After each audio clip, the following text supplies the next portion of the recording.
Video को like करें, हमारे चैनल को सब्सक्राइब कर बेल आइकन ज़रूर प्रेस करें हमारी न्यू वीडियो सबसे पहले देखने के लिए। मित्रों, दिग्विजय देश की आवाज़ में आपका बहुत बहुत अभिनंदन है। आज मैं आपसे एक छोटे से मुद्दे पे बात करना चाहती हूँ। आप मेरी बात को समझ के सोचिएगा कि मैं कहाँ तक ठीक हूँ, क्योंकि सबके अपने अनुभव हैं और सबके अपने विचार हैं। मैं ये सोच रही थी कि 18 मार्च तक हम लोग नॉर्मल थे, सारी गतिविधियाँ चल रही थी, बहुत सारे शेड्यूल्स थे, बहुत सारे प्रोग्राम थे, अगले हफ्ते के प्रोग्राम थे कि वहाँ लंच पे जाएंगे, उससे मिलेंगे, ये बात होएगी, वो मीटिंग होगी, वो प्रोजेक्ट पूरा करना है और न जाने क्या क्या। तो 20 को लॉकडाउन हो गया। आधे लोगों की तो समझ में ही नहीं आया कि किस बात का लॉकडाउन हुआ, क्योंकि तब तक केवल 18 लोगों की मृत्यु हुई थी और 18 लोगों की मृत्यु पे ही लॉकडाउन हो गया और लोगों की समझ में नहीं आया कि ऐसी क्या भयानक बीमारी आ गई है कि जिससे हम लोग बचेंगे नहीं। यानी एक अजीब तरह की सनसनाहट, घबराहट और एक भ्रम की स्थिति सब जगह पैदा हो गई। आधे लोगों के समझ में तो कोरोना आया ही नहीं, बस ये समझ में आया कि घर के अंदर रहना है, बाहर नहीं जाना है, किसी से मिलना नहीं है, दिन भर हाथ धोना है, मुंह धोना है, पैर धोना है, सर धोना है, डिस्टेंसिंग करनी है, सैनिटाइजेशन करनी है, दिन भर गर्म पानी पीना है या गर्म चाय पीनी है या कॉफ़ी पीनी है या हल्दी दूध पीना है। और फिर धीरे धीरे इतना सारा सोशल प्लेटफॉर्म पे एडवाइजेज आ गए जो कि ऑथेंटिक भी थे और नॉन ऑथेंटिक भी थे, क्योंकि कोई तब तक इसके बारे में एक क्लियर पिक्चर नहीं बना सका था। लेकिन मैंने सोचा कि कोरोना क्यों आया। एक हमारी सामान्य ज़िंदगी चल रही थी, एक हम रफ्तार में थे, एक ऐसे विकास के घोड़े पे सवार थे कि बस हर आदमी ऐसे सरपट सरपट भगा चला जा रहा है, कहाँ उसे खुद भी नहीं पता और क्यों ये भी नहीं पता। और जिन लोगों के नाम पे वो भाग रहा था, क्या सचमुच वो उस बात से खुश थे, ये भी नहीं पता। क्या मेरे लिए समय था? नहीं। क्या अपने लिए समय था? नहीं। परिवार के लिए समय था? नहीं। दोस्तों के लिए समय था? नहीं। और रिश्तेदार तो दूर की बात है। तो एक ऐसे घोड़े पे सवार होने से एकदम ब्रेक लग गया, आपको रुकना पड़ा। अब ये जो 3 महीने से रुके हुए हैं, तो इसमें अंदर अपने मन के अंदर झांक झांक करके देखते हैं कि भाई क्या सचमुच मेरी वजह से दुनिया चल रही थी, या मेरे नहीं होने से कोई फ़र्क पड़ा, या मैं कंपनी नहीं जा रहा हूँ तो क्या फ़र्क पड़ा, या मेरे साथ जुड़े लोगों पे क्या फ़र्क पड़ा, और मैं घर पे हूँ तो मेरे घर वालों को क्या फ़र्क पड़ा। तो कितनी सारी चीज़ें हैं जब आज आप अपने आप में हैं। और ये जो एकांत है या क्वारंटाइन है, ये एक चीज़ की ओर और भी इशारा करता है। वो ये है कि इस मटेरियलिस्टिक वर्ल्ड की भाग दौड़ में आप अपने सगे भाई बहनों के साथ आपके संबंध कितने तल्ख थे। एक शहर में रहते हुए 2 भाई आपस में वीकडेज में भी बात नहीं करते हैं, कोई वो नहीं होता है कि यार आज कुछ अच्छी चीज़ बनवाते हैं, मिल के बैठेंगे, खाएंगे, कुछ बचपन की याद, परिवार की यादें ताज़ा करेंगे। नहीं, कई घरों में भाई में युद्ध है, कई घरों में भाई बहन के बीच में युद्ध है।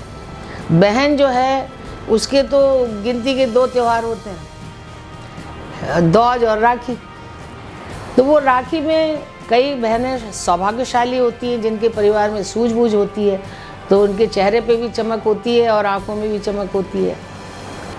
तो चेहरे पे मुस्कुराहट और आंखों में चमक लेके खुशी खुशी कि आज मैंने अपने भाई की लंबी उम्र की दुआ रखी है, आज मैं भाई को राखी बांधने जाऊंगी और आज मेरी सब मनपसंद चीज़ें बनी हैं। तो एक उत्साह उल्लास का एक उसके हृदय में वास रहता है। ऑन दी कंट्रेरी कुछ परसेंटेज वो बहनें भी होती हैं जिनकी भाभियाँ राखी के दिन भी उन्हें फ़ोन नहीं करती, उनसे ये भी नहीं कहती कि दीदी कब आओगी। और वो जो भाई है दुनियादारी वाला, माया मोह में बंधा हुआ, वो भी भूल जाता है कि ये छोटी बहन है, ये वही बहन है जिसको मैंने गोदी में खिलाया है, जिसकी उंगली पकड़ के मैंने इसको घुमाया है, जो रूठी है तो मैंने इसे मनाया है, चाहे उसको एक चॉकलेट दी हो, चाहे खिलौना दिया हो, कंधे पे घुमाया है। वो भाई बड़ा होके ये सब भूल जाता है कि मेरा कल तक ये बहन के साथ क्या संबंध था। और आज मुझे इसके साथ, आप सब जानते हैं, एक समय के बाद भाई पिता की भूमिका में आ जाता है। और ऐसा हिंदू परंपरा में है कि जो बड़ा भाई है वो अपनी सब बहनों को देखेगा, चाहे जितनी बहन हो, क्योंकि पिताजी बुजुर्ग हो गए, अशक्त हो गए या दुनिया से चले गए, तो ये सब कर्तव्य बड़े भाई को निभाना होता है। और बड़ा भाई नहीं होता है तो छोटे भाई को निभाना होता है। एक ये प्रेम का बंधन है जो कि सिर्फ इसलिए कि कानून ने बहन को ज़मीन में, मकान में, जायदाद में हिस्सा दे दिया, तो आज वो दुश्मन हो गई। आज उसका एक छोटा सा जो खुशी का पल था वो भी भाभीियों ने, वो भाभीियों के भी सींग निकल आए, वो गाय की जगह भैंस हो गई। अब उन्हें वो अपनी ननद नहीं दिखती, अब उसे हिस्सा बटाने वाली ननद दिखती है। तो क्यों बुलाना उसको, उसने तो अपना हिस्सा ले लिया, तब उसका दाल भात पानी सब बंद। ऐसे होता है क्या? इतनी दुष्टता की ज़रूरत है? जो संबंध भाव के हैं, यहाँ से हैं, उन संबंधों में इतनी तलखी रखना, इतनी क्रूलिटी रखना, इतना अजीब सा भाव रखना, क्या सचमुच इसकी ज़रूरत है? और ये जो भाई है ये तो खून है अपना, इसको क्या हुआ? फिर यही चीज़ें आपकी रिश्तेदारों के साथ भी, दोस्तों के साथ भी, आपके मन का मैल छलक छलक के धरती पे इतना गिरा बेइंतहा। आप एक शहर में रह के लोगों से मिलना नहीं चाहते, अपने घर में बुलाना नहीं चाहते, कोई आपके यहाँ 56 भोग खाने नहीं आता, कोई भी व्यक्ति, सर्वे करा लो, कोई किसी का भोजन करने के लिए नहीं जाता। हाँ, प्रेम के लिए जाते हैं। मैं खुद भी केवल एक कटोरी खिचड़ी खाने के लिए 200 किलोमीटर की यात्रा कर सकती हूँ, क्योंकि मेरी माँ एक बार कहने लगी कि क्या है वहाँ, खिचड़ी तो मिलनी है। मैंने कहा हाँ सही है, लेकिन उस खिचड़ी में जो प्रेम है ना, उसका कोई मूल्य नहीं है। ये मत देखो कि 200 किलोमीटर गए तो 1000 रुपये का पेट्रोल लगा, ये देखो कि जो हम पा के आए वो लाखों रुपए का है, उसका कोई मूल्य ही नहीं। उस प्रेम का, उस खिचड़ी में बसे हुए प्रेम का कोई मूल्य नहीं है। तो लोग इसकी वैल्यू नहीं समझते, हर चीज़ को पैसे के टर्म में लेते हैं। अरे भाई कितना चाहिए पैसा? कोरोना ने सिखा दिया ना कितना पैसा चाहिए आपको। तो ये जो आपका जो मैल था दिल में बसा हुआ, जो आपके रग रग में मैल बस गया था, अपने सबऑर्डिनेट्स के लिए, अपने छोटे सर्वेंट के लिए, जिन्हें आपके संरक्षण की ज़रूरत है, उनके साथ भी आप कंपटीशन कर रहे हैं। जिनको आपके प्यार की ज़रूरत है उनके साथ भी कंपटीशन कर रहे हैं आप, वहाँ भी दिल तंग है आपका। अपने दोस्तों के साथ भी वैसे ही किया, ये मुझसे आगे क्यों निकल गया? अरे भाई ये तो भाग्य तो ऊपर से लिखवा के लाते हैं लोग, किसका क्या भाग्य है ये तो ईश्वर तय करता है कि कौन इस संसार में आके क्या पाएगा, कितना पाएगा, और आगे जो उसकी अगली यात्रा है। हम लोग तो यहाँ पे सारे समझदार लोग कहते हैं कि ये एक आपको एक टेंटेटिवली टाइम मिला हुआ है कि आप 100 बरस का समय मिले मैक्सिमम। कुछ भगवान भूल जाते हैं यमराज जी, तो 2-4 साल और चल जाते हैं। तो उससे आज आप 48 के हैं या 50 के हैं, तो आपने आधी ज़िंदगी जी ली ना। तो बच्ची कितना समय रह गया आपके पास? एक शेर बीच में याद आ रहा है कि शमशान की राख देखकर मन में ये ख्याल आया, सिर्फ राख होने के लिए आदमी जिंदगी भर दूसरों से जलता है। सोचिए, तो जो आपके अंदर इतनी ईर्ष्या, द्वेष, जलन, कुंठा थी, तो नेचर भी आपसे तंग आ गई। नेचर ने कहा, यार हमने तुम्हें इतनी खूबसूरती दी, चहचहाते पक्षी दिए, हरियाली दी, झरने दिए, प्रपात दिए, नदियां दी, इतने खूबसूरत पहाड़ दिए, दुनिया भर की ऋतुएं दी, विभिन्न प्रकार के मिष्ठान दिए, कितने कलर्स दिए लाइफ के। Life is full of colours. साथ में आपके अंदर थोड़े से गुण दिए कि आप अपने साथ के लोगों के साथ करुणा रखें, अपने अनुजों के साथ ममता रखें, अपने से कमज़ोर के लिए दया रखें, दोस्तों के साथ परस्पर सहयोग रखें, माता पिता का सम्मान करें। कई घरों में आए दिन खबरें आती है कि बेटे ने बाप को मारा, बहू ने सास को मारा। जिन माता पिता ने किसी भी परिस्थितियों में आपको पाला हो, पाला है आपको, आज इस लायक बनाया कि आप अपने पैरों से चल सकें, समाज दिया आपको खड़े होने के लिए, खड़े हो सकें, तो अब आपका दायित्व सिर्फ इतना है कि आप बुढ़ापे में उन्हें पीटें, उनको खून के आंसू रुलाएं। वो गौरव करने की बजाय अपने जीवन को धिक्कारें कि मैंने कैसे कुपुत्र को जन्म दिया है। क्या उनको आप एहसास कराना चाहते हैं? आपके पाप कितने कितने बढ़ते चले जा रहे हैं।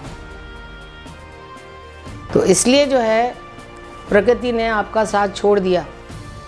प्रकृति ने कहा, बहुत तकलीफ़ है आपको लोगों से, अपने सगे संबंधियों से तकलीफ़ है, मिलना नहीं चाहते, उठना बैठना नहीं चाहते, गले नहीं मिलना चाहते, हाथ नहीं मिलाना चाहते, पैर नहीं छूना चाहते।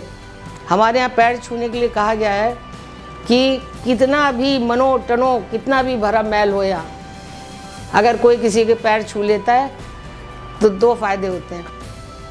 पैर छूते ही उनके सब दिल का जो बोझा है बह जाता है, सब मैल बह जाता है, और फ़ायदा ये होता है कि उनका आशीर्वाद भी मिलता है और फ्रेश स्टार्ट हो जाती है।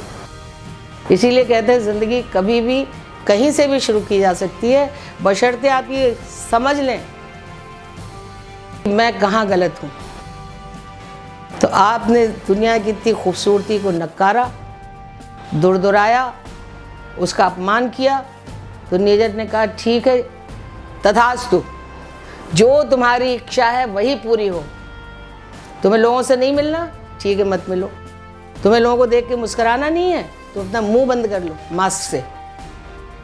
अब तुम्हारा मुंह बंद ही रहेगा लंबे लंबे समय के लिए। बंद रखो मुंह अपना, मत मुस्कुराओ, किसी को देख के खुश मत हो, बंद रखो मुंह, मास्क लगाओ, हाथ में दस्ताने पहनो, पैर में ये पहनो। जैसी प्रोफेशन में हो, जहाँ जाओ पीपीई किट पहन के जाओ।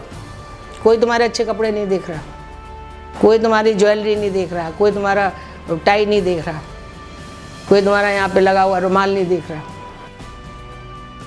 जैसे थे, जो आप समाज में रह के समाज के विरोधी बन गए थे, वो समाज ही प्रकृति ने आपसे छीन लिया। नो समाज, जाओ अकेले रहो, बहुत अकेला अकेला अकेला अकेला, मैं, जाओ।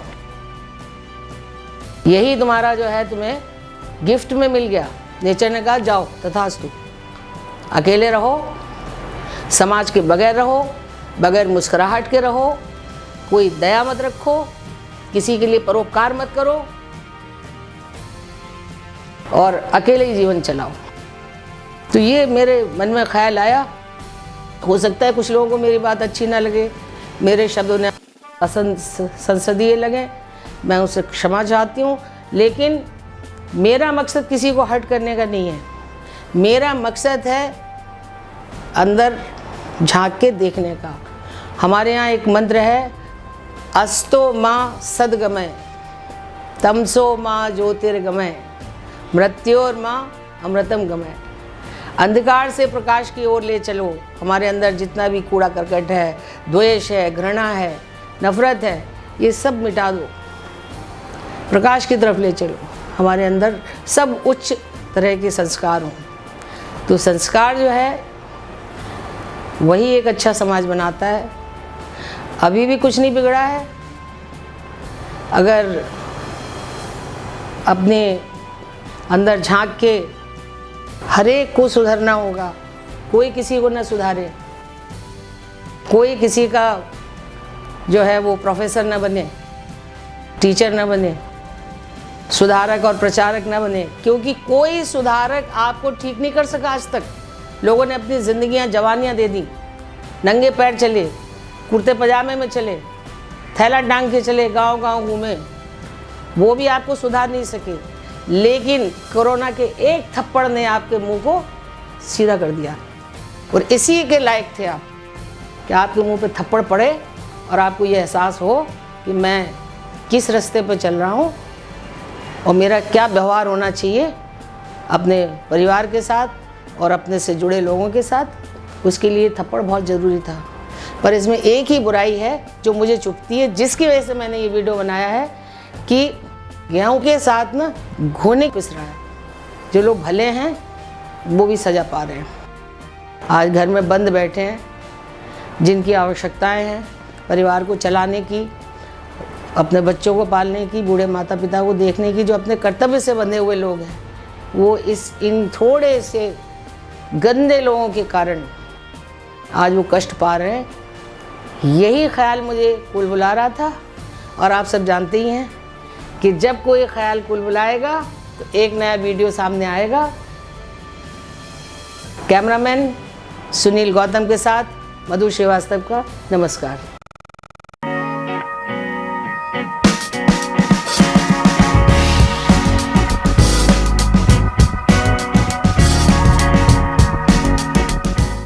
इस वीडियो को लाइक करें, हमारे चैनल को सब्सक्राइब कर बेल आइकन ज़रूर प्रेस करें हमारी न्यू वीडियो सबसे पहले देखने के लिए।